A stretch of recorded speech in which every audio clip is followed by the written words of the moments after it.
Welcome everybody to the Tonight Show. We've got some great guest lineups tonight and a really interesting topic to dive into. Now let's get to our guest stars, shall we?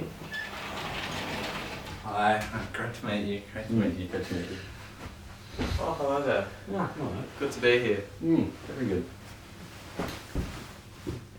Now the reason for this is that recently I've been reading some of Heraclitus's works and I noticed this really captivating quote: "No man ever steps into the same river twice, as he's not the same man and it's not the same river."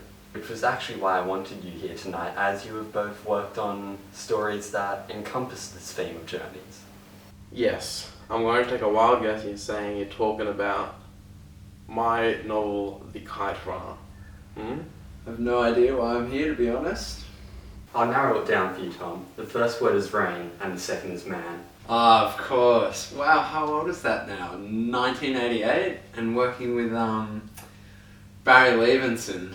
But yeah, I always felt that Rain Man captured such a great physical and emotional journey, both of myself and Raymond.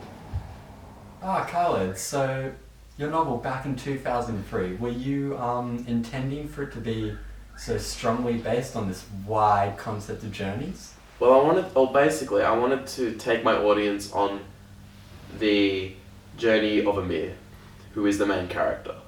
I also wanted to highlight some of the issues within Afghanistan, such as assimilation, culture, identity, and power. I see. Great book, by the way. I really loved it.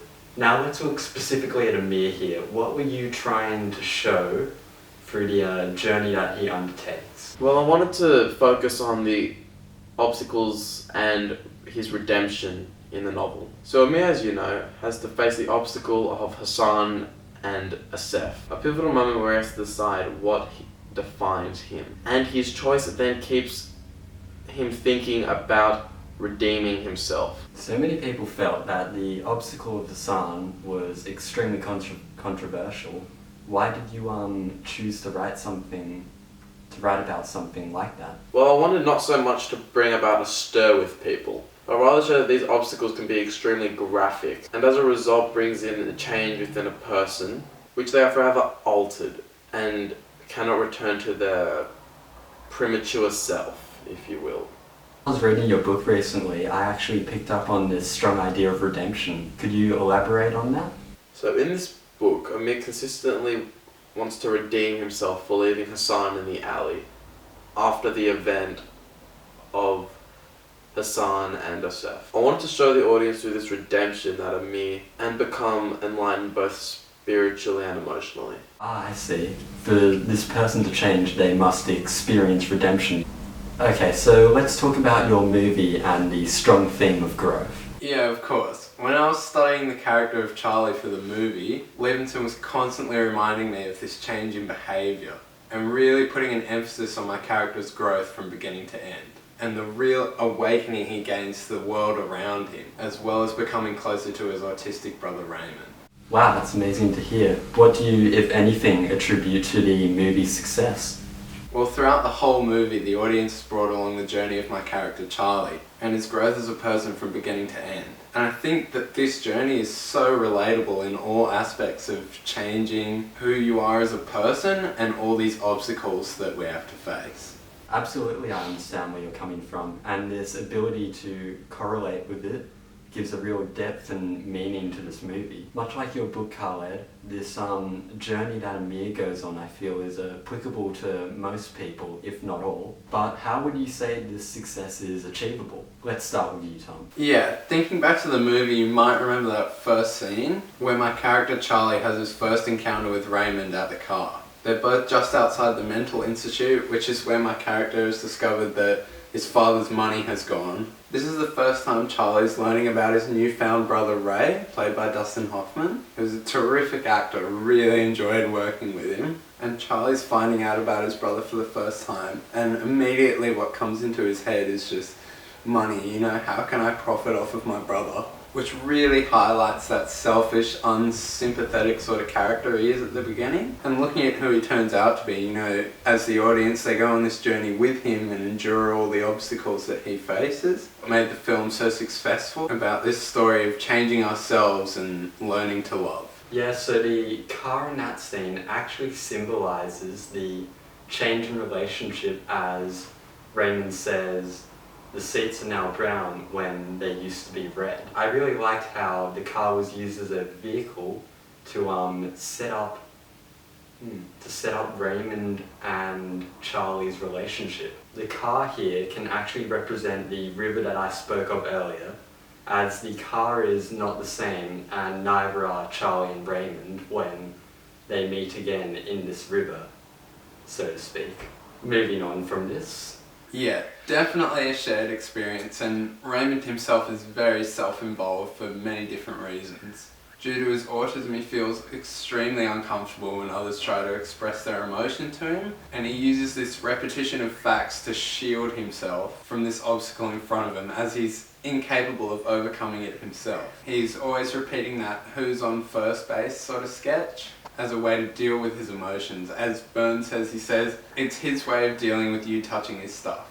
But what I don't know if you picked up is on the indirect characterization of Charlie through his actions. For example, when he's in the room with Raymond, he's pulling all these books off the shelves and Raymond's freaking out, but he doesn't really care, and it just reveals how selfish and self-centered he really is. It's amazing that you can remember a quote from a movie made 30 years ago, but I can also see your point of trying to emphasize the self-centered nature that Charlie has, and that you can also see in your book, Khaled, with Amir.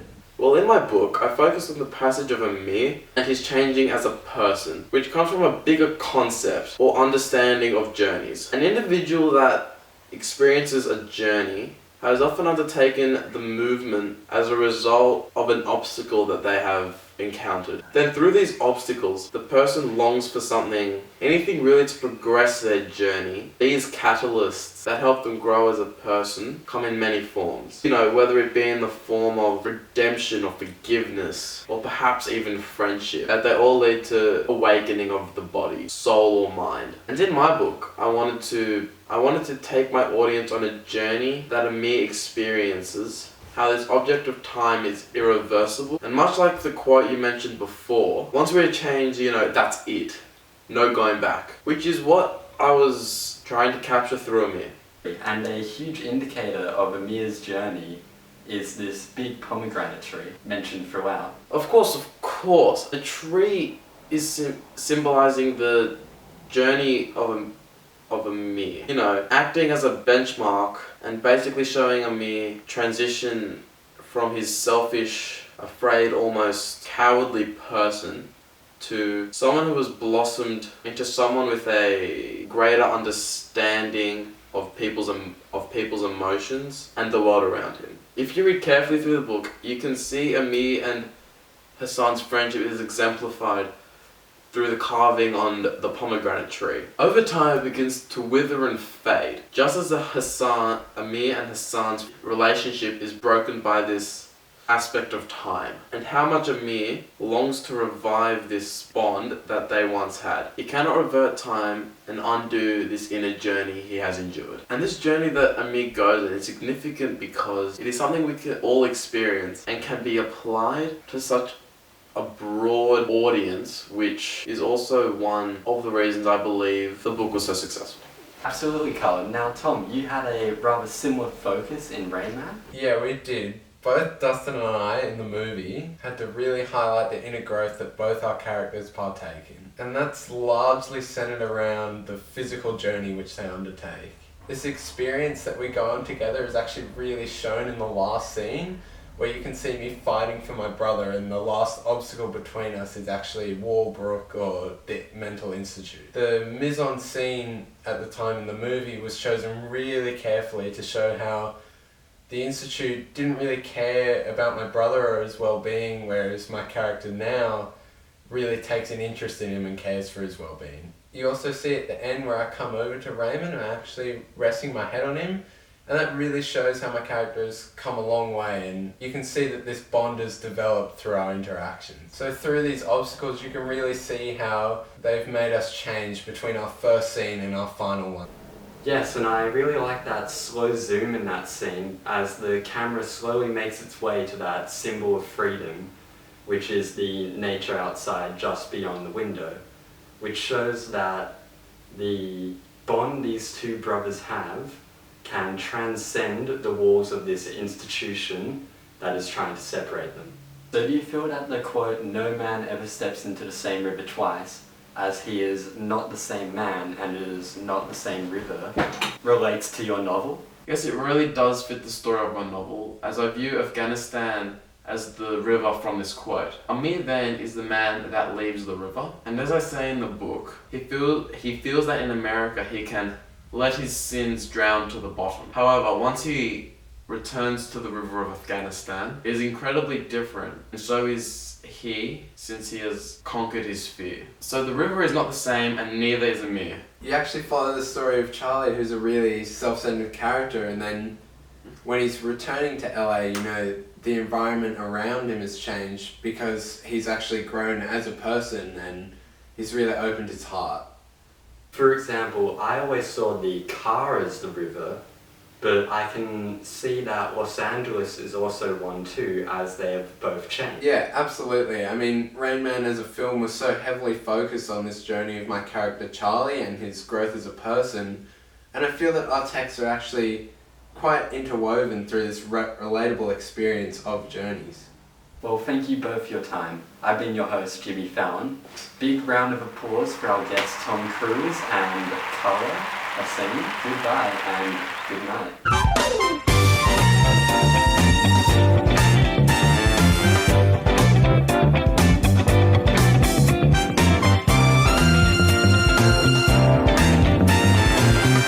Next time on the Jimmy Fellon Show, we'll be having guest stars from Into the Wild and The Hurricane. We hope you'll join us then.